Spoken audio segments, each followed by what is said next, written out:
Oh, that's easy. 3rd grade. It was wonderful. We made Mrs. Walker this huge 10-foot Valentine, and she showed it to the entire assembly. Oh, that's sweet.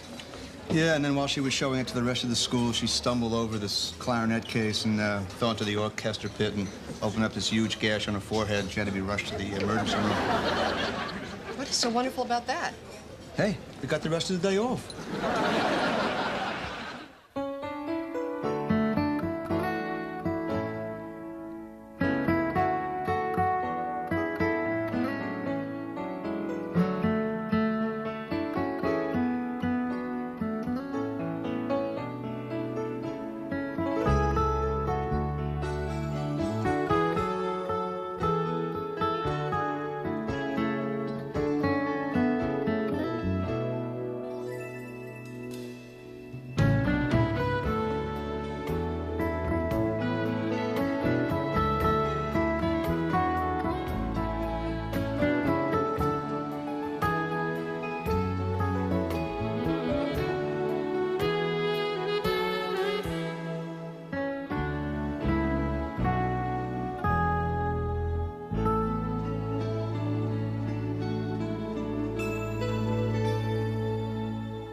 Oh, come on. Do you believe this? Let me guess. You've been edited again. What'd she say? Who knows? Half the time you can't make it out. When you can, you don't know what it means. I mean, what is this? Recherche. What? Prolix. Look at this. I don't even know what this means. Means she was cleaning off her mascara wand. This is terrible. This is awful. Why did I even get up this morning? Because you took 12 too few Seconal. What's the matter, Jules? Grace Fontel is coming to evaluate the magazine. Who's Grace Fontel? Oh, she's this Uber editor from the corporate headquarters in New York. Bill Reeves sends her around to all of his magazines and lets her make whatever changes she wants. Like what kind of changes? Oh, like making the pictures bigger and the articles smaller. Oh. So, in other words, I could write fewer words and get paid the same. I think I ought to go meet her at the airport. She also fires people. On the other hand, it's such a dreary drive. I knew it. I knew it was too good to be true. What's that? Well, no, ever since I got promoted, I've always had this feeling that someday somebody was going to come in here and say, "It's all been a mistake. You can't be a writer." Anna, come on. Everybody feels that way when they're starting out. Actually happened to me. I was sitting in my office one day, I was writing, and this woman comes in and she says to me, "You know something? You're a fake, and you're a fraud, and you have no inherent talent." Oh, my God, what did you say? I said, "Ma, don't make me call security again." Oh, sure. You can make jokes. Go ahead. What do you care? You can get a job at any magazine in the country. And you have a guaranteed contract. But me? By this time next week, I could be wearing a paper hat, flipping burgers, and telling people to speak into the clown. There will be no donning of paper headgear. There will be no speaking into clowns. You've all obviously gotten word that my dear old friend Grace is coming to visit. But despite what you may have heard, these visits are absolutely routine. In other words, you can take it from me, there is no cause for alarm.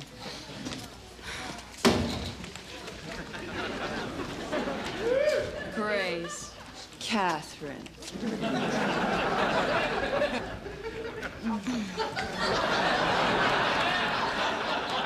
Welcome to my magazine. I don't even know why I'm here.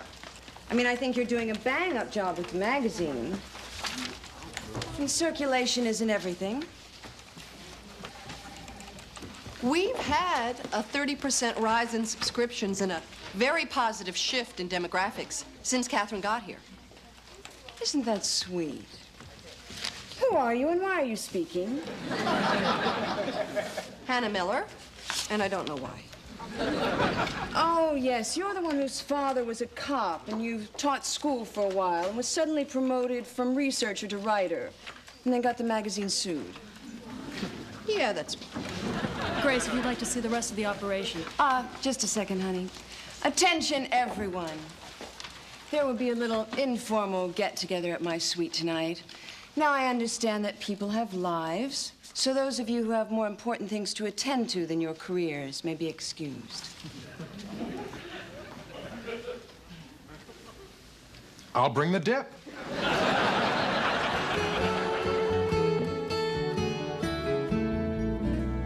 This is some spread. Rumaki, dim sum, gravlax, and what have we here? Puff pastries. I wonder what's inside. Feels like chicken. This is some sweet. Yeah, it's beautiful. Look around. This is why we don't get a dental plan. This is going to be a nightmare. Oh, I don't know. You know, Grace was there all day today, and she was very pleasant. I mean, she had her opinions, but she doesn't beat you over the head with them. But I think all in all, she's a polite, reasonable woman. No! You listen to me! Who the hell do you think you are? No, no, no! You are gonna shut up, you're gonna sit there, and you're gonna take it! That's right. That's right. Go ahead and cry! My heart is breaking! That's it. That is it. I'm hanging up the phone, and don't bother calling me until you decide not to be such a miserable bitch.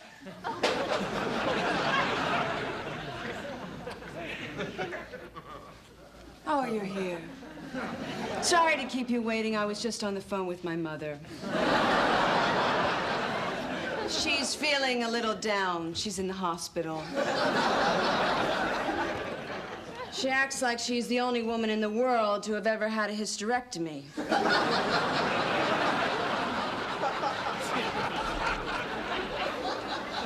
Oh, Catherine. I'm so glad you're not one of those obsessives who has a thing for punctuality. Well, I was out. Well, I'm glad you all could make it. I thought it would be nice to meet someplace away from the office. What I've found is the best way to truly get a sense of the lifeblood of a magazine is to eavesdrop on the creative process. So, Catherine, darling, why don't you run a story meeting and pretend I'm not here? Okay. Story pitch time. I'll go first. Think, Eastern Europe. Now that the Reds are gone, who is Bill Buckley gonna bait? Oh, fabulous idea, Catherine. It's been done to death. Done to death. Jules' brown-nosed guidance system is going to blow a microchip. Carry on. Okay. Oh, we do a feature on aging rock bands. The leather, the groupies, the medic alert bracelets. No. Mr. Reeves and I hold a special place in hell for think pieces on rock bands. Okay. The floor is open. Staff is quiet. Evidently intimidated. What if we did a piece on high-tech yuppie toys? I like the area, but not for this issue. I disagree. I think it's just what this issue needs. I want this one to be different. I'd like this issue to be, oh, what's the word I'm looking for? Better. Better in what way? Well, you know, more pictures, shorter articles, encapsulated reviews. Something a little more reader-friendly. Friendly to who? I mean, I want to be friendly with readers who read. Well, no one's going to read anything unless you grab them first. Hey, what's the point of grabbing them if once you got them, you have nothing to say? The point is, they bought the magazine. My point is, if there's nothing to read in it, they won't buy it again. The recent history of the magazine business suggests that you couldn't be more wrong. Yes, Jules? I was just wondering if we couldn't take a little munchie break. I'm hypoglycemic.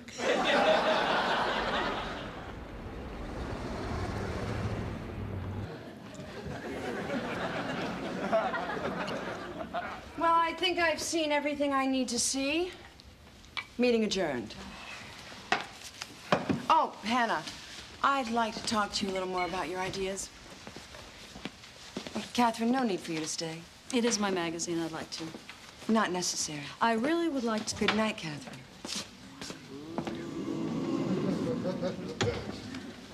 Now, Hannah, I have a feeling that some of your ideas have been stifled. I'd like to explore them some more. I'm really flattered, and I'd love to. I'm not really a night person. Fair enough. 7 a.m. tomorrow. I'm not really a morning person either. Are you still someone who works for this magazine person? See you then.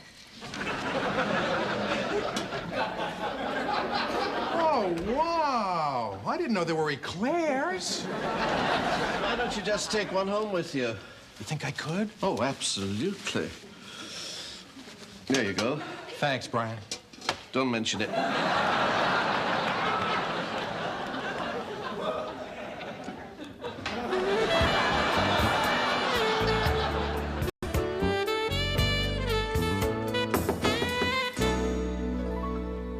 Room service is here, Poopy.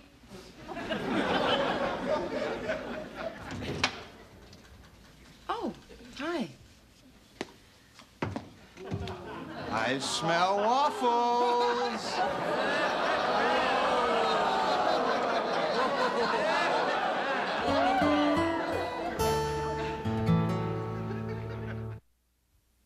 Hannah, Marty. it's great to see you. Gotta go. Before you go, would you be a Poopy and get me a cup of coffee? Hannah? Sure. Thanks, Poopy. Well, I think I'll go put on something a little less Elky Summer. Oh, no, Marty, I have a great idea. Why don't you sit in on this?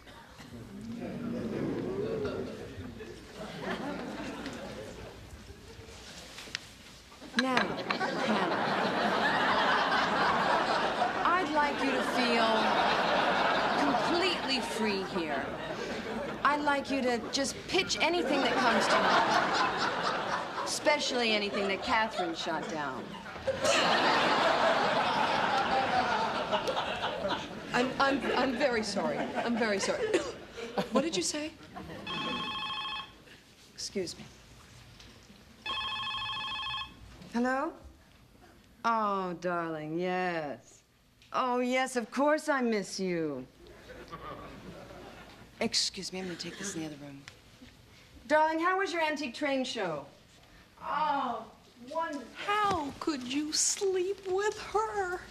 Look, Hannah, I did not plan this thing, really. It just happened. Things like this don't just happen, Marty. This happened, Hannah, I swear. 1 minute we're talking about journalistic ethics, and the next I'm being lashed to the wet bar. Look, I don't want to hear the revolting details. This wet bar? Well, I think this has been very productive. Thank you for coming by, Hannah. Oh, my pleasure. Thanks. Goodbye. Poopy? Hannah, wait a second. I'll go in. Oh, no, Marty, I'd like you to stay behind. I need to talk to you about something. Goodbye, Hannah.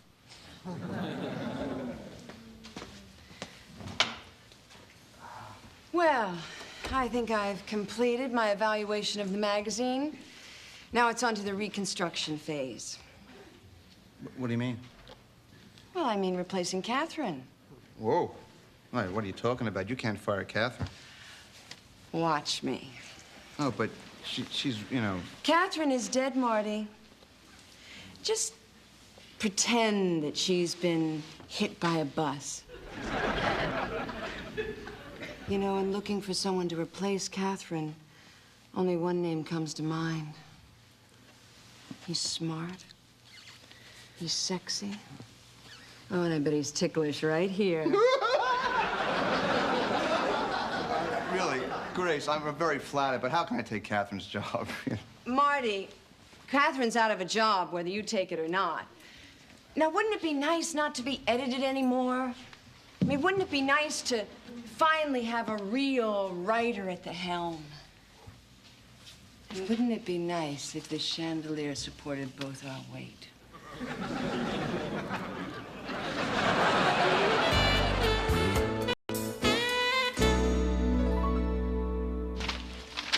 Oh, my glad you're here. We gotta talk. I'll say. Grace is gonna fire Catherine. What? And guess who she wants to be the new editor? Oh, I get it. Oh, so last night was like a naked job interview? I cannot believe what you're accusing me of. I mean, you got the whole thing wrong. I'm sorry. I don't know what came over me. I mean, for a second there, it seemed like 1 minute you're complaining about Catherine's editing, the next, you and the corporate executioner are doing the posturepedic polka, and now all of a sudden you're getting offered Catherine's job. Oh, sure, you can make anything sound sleazy if you know, put it exactly the way it happened. Catherine, what are you doing here? I couldn't sleep. I am quietly going berserk over this whole Grace Fontel thing. I know exactly what she's doing. The same thing she did to Judy Macklin in Atlanta last year. She comes in, starts undercutting you in front of your staff, forms alliances behind your back. In other words, makes life hell until you have no option but to quit. Yeah, she's a real charmer. And then she'll get some stooge to come in here and replace me. Stooge. Some pathetic, credulous hack with delusions of grandeur who's too brain dead to catch on he's a puppet. Puppet, Marty. Who doesn't mind presiding over the trivialization of a first-rate magazine. I mean, have you seen a copy of The Atlantan lately? It's like a coloring book. Crayolas, Marty. Oh, it'll be nice. A whole 64-pack with a little sharpener. Well, it's not going to happen here. If only we had something on her. Well, I do have one fairly privileged bit of information. I happen to know that Grace has been having an affair with Bill Reeves for the past 3 years. Really? How do you think she's gotten to where she is? You know what they say, the surest way to the boss's heart is through his lap. Yeah, that's what they say. Sleepy, sleepy bear. I guess I'll be gone. You know what would be great? If she were sleeping with someone here. Great. That would be perfect. Just one hint of it getting back to Reeves would sure send Medusa packing. Oh, but why would she take that chance? She wouldn't be that stupid. Well, you know, she might have found someone, you know, on the irresistible side. Someone who had this whole magnetism chemistry thing. No, I think she's just stupid.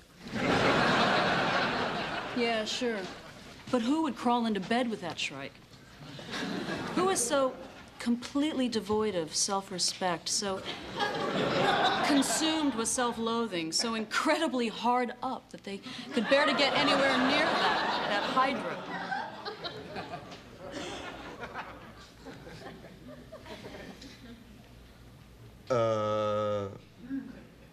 Catherine?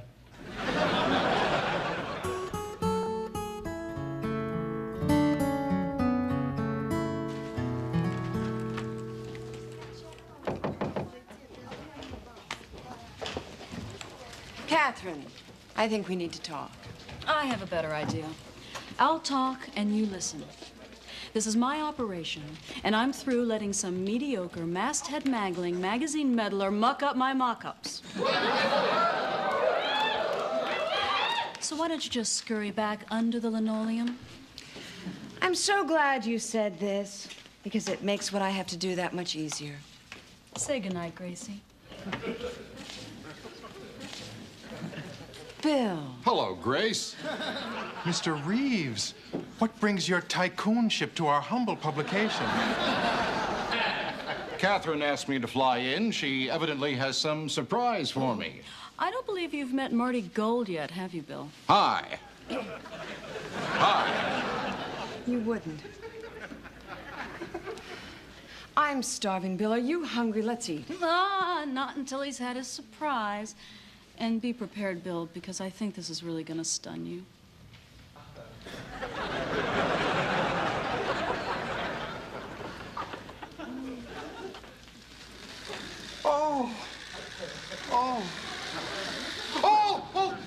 That's an Erie Bay caboose. Oh, I've been looking for one of these since I was 6. Oh, neat. I can't thank you enough. Oh, actually, it's just my little way of thanking you for giving me this job. Oh, and what a terrific, super job she's doing, too. This magazine just hums. I have a fabulous idea, Bill. Why don't I go back with you on the jet? Oh, capital. Thank you again, Catherine. Nice meeting all of you. Bye. You know, I've been practicing my stretching exercises. Dinner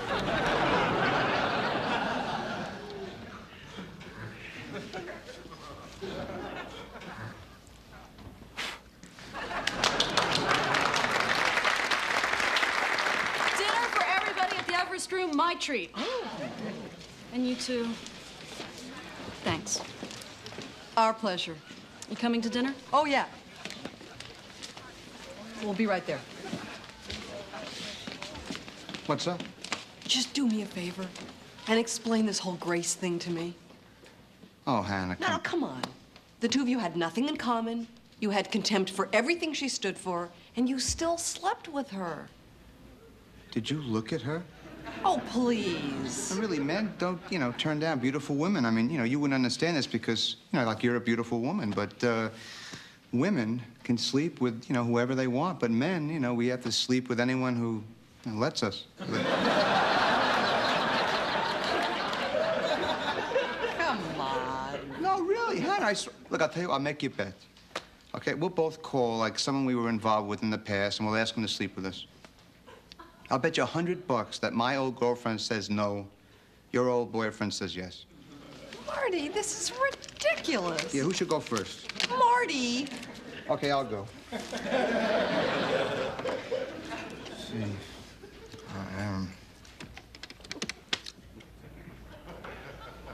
Hello, Carol. Hi, it's Marty Gold, yeah. Yeah, well, I was just wondering, if you're not doing anything tonight, maybe you can come over to my place, hear a little music, drink a little wine, spend the night. Okay, sure. Oh, I understand. Nice talking to you. You win. Marty!